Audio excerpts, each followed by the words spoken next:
retiring in a few months. I was astonished, and I reminded him that Dean had never worked before.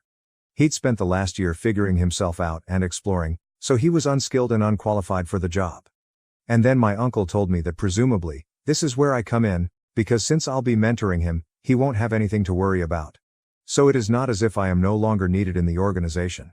He still needs me to handle everything until Dean adjusts, and I will continue to serve as the company's chief financial officer. But I wasn't okay with it. I informed him that I had worked really hard over the last 9 years and deserved the recognition that I was due. Dean did not deserve this position, and I made it known that I was dissatisfied with the choice. So, if he decided to make Dean a partner in the firm and CEO, I would stand down from my position and leave the company as well. My uncle tried to tell me that I was overreacting, that he was only doing this to protect Dean's future, and that he would not settle for anything less than the position of CEO. He didn't want to leave the firm as my Uncle George did, so this was his only alternative, and he wanted me to understand. He even tried to reassure me by claiming that Dean would only be the company's nominal CEO, but I would be in charge, and he knew Dean would respect me. I attempted to bargain with him. I told him I was willing to compromise for my position as CFO, but I wanted him to make me a partner in the company. And he stated he wasn't sure if he could do it since he needed to talk to Dean first.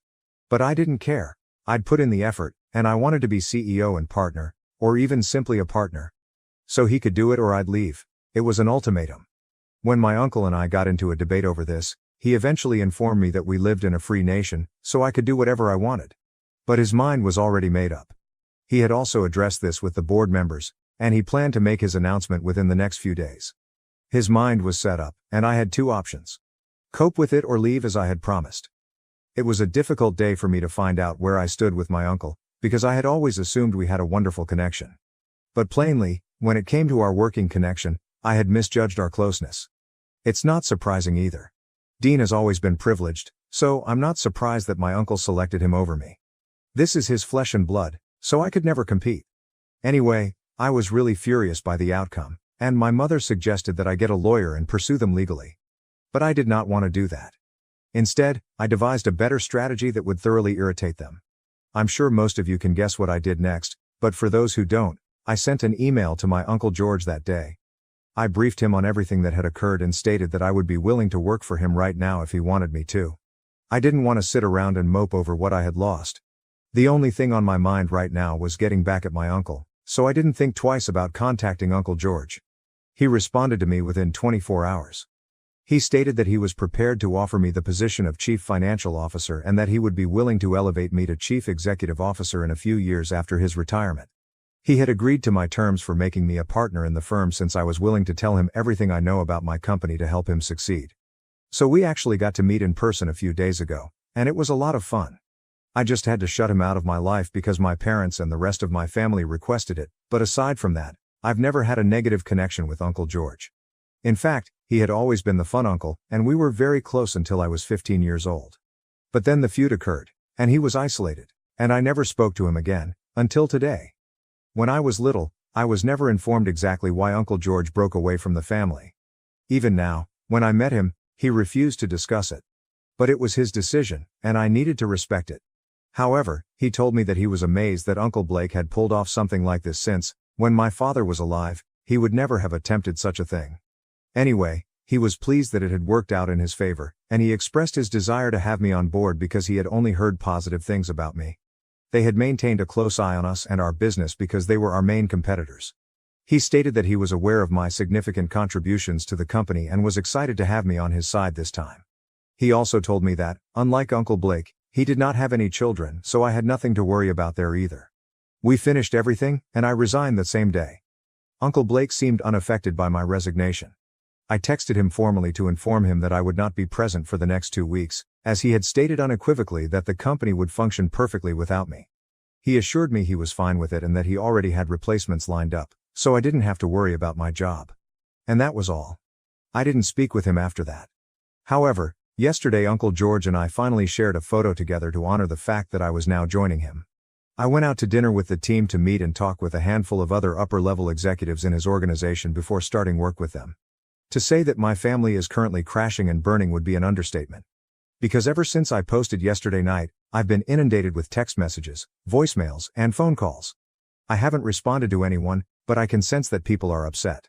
Uncle Blake is furious and has already labeled me a traitor, threatening that I will pay the consequences of this decision. He can do his absolute worst. I've also been denounced by many other members of the family, which I find weird because, based on the text they sent, they appear to already know that I did all of this because I was passed over for a partner in the firm and was replaced by Dean. But if they did not speak out against the injustice of what was done to me back then, they have no right to condemn me now. My mother is the only person whose opinion matters to me. When I spoke with her this morning, she didn't seem pleased with my decision either. That surprised me because she had only a few days before insisted that I hire a lawyer to pursue my uncle and collect what is rightfully mine.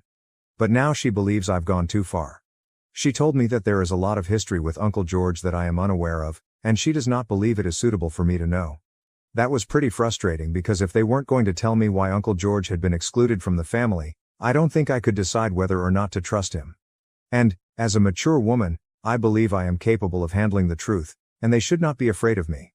So far, based on his actions, he has been extremely courteous to me, and I see no reason to cut him off. But, in any case, my mother stated that the family was quite furious with me, and she was also unhappy about it. But if I'd made up my mind, there was little she could do to change it. I tried to speak with her, but she simply hung off and stated she needed to understand what was going on. So now I'm very conflicted about what's going on. Am I the asshole for joining our competitors after my uncle declined to make me a partner in the firm and chose his son instead? Edit. Hello. So several folks were perplexed as to how I got the job at Uncle George's company so quickly, and it was actually pure luck. His CFO was retiring in a few months anyway, and he had been hunting for a replacement. Fortunately, I emailed him at the perfect time, and that is how I got this opportunity. It's as if the stars and planets have aligned for me too. Also, some of you wanted to know how things were with my Uncle George before he was cut off from the family, and, to be honest, they were never that bad. According to what I saw growing up, my father, Uncle Blake, and Uncle George were always quite close. I knew they had a tremendous dispute, which was why Uncle George left the corporation to start his own business. But until now, I'm not sure what this was about. Nobody wants to talk about it, therefore I can't offer you the information because I don't have it. However, my connection with him was always positive, and I believe I noted this in my original post as well. Even now, when I contacted him via email, he responded politely and warmly. I'm not sure why my family has such a negative opinion of him. They've dubbed him a variety of things. They've described him as conniving, narcissistic, egoistic, and so on. However, every time I've engaged with him, I've never felt like he was any of those things. I'm just perplexed about who to believe. I don't want to make the same mistake of trusting someone again after what happened with Uncle Blake. I don't want the same thing to happen to Uncle George, so I have to be extra careful about these things. And, since my mother isn't pleased with me right now, I'm not sure who to turn to for advice. I can't discuss this with my pals since it is too personal and complicated. Update 1. Hello, it's been 3 days since folks discovered that I was going to be working with Uncle George, and after the first outrage, they've simply stopped talking to me. I suppose this is fair enough. Now that I'm identified with Uncle George, they're treating me in the same way they've treated him. I honestly have no idea what occurred between them all those years ago, but I know which side I want to be on, and I can't go back. To be honest, the history of their relationship is irrelevant to me. I can't just quit and go back to working with Uncle Blake right now. I need a job. I need to maintain my current lifestyle, which requires a lot of money. So, whatever it is, I am here now and will make the best of my situation. I told Uncle George about how I was being treated by the family, as if I were a pariah, and he seemed really sad. But he informed me that this is exactly what happened to him, and that I too will get over it with time. Or perhaps I am luckier than him because I am from a younger generation, and they may contact me in the future. But until then, I'll have to tough it out and live with it. I asked him again what had happened to cause all of this, but he refused to discuss it. My mother is still not speaking to me, which hurts the most. But I've been texting her every day and haven't received a response yet. I'm going to be really busy with work over the next several days because I'm new here and have a lot of stuff to catch up on. If she wants to talk to me, she can text me directly. Aside from that, I won't be contacting her anymore. Update 2. Hello, it's been 6 days since I started working with Uncle George, and things are going nicely. The paperwork to make me a partner in the company is still being processed, but I completely trust him. So far, he has treated me with nothing except kindness and respect, and I suppose I must admit that everyone in my family was mistaken about him. He has been quite open with me about everything that is going on. He has informed me that, Unlike my former company, they are not a private corporation.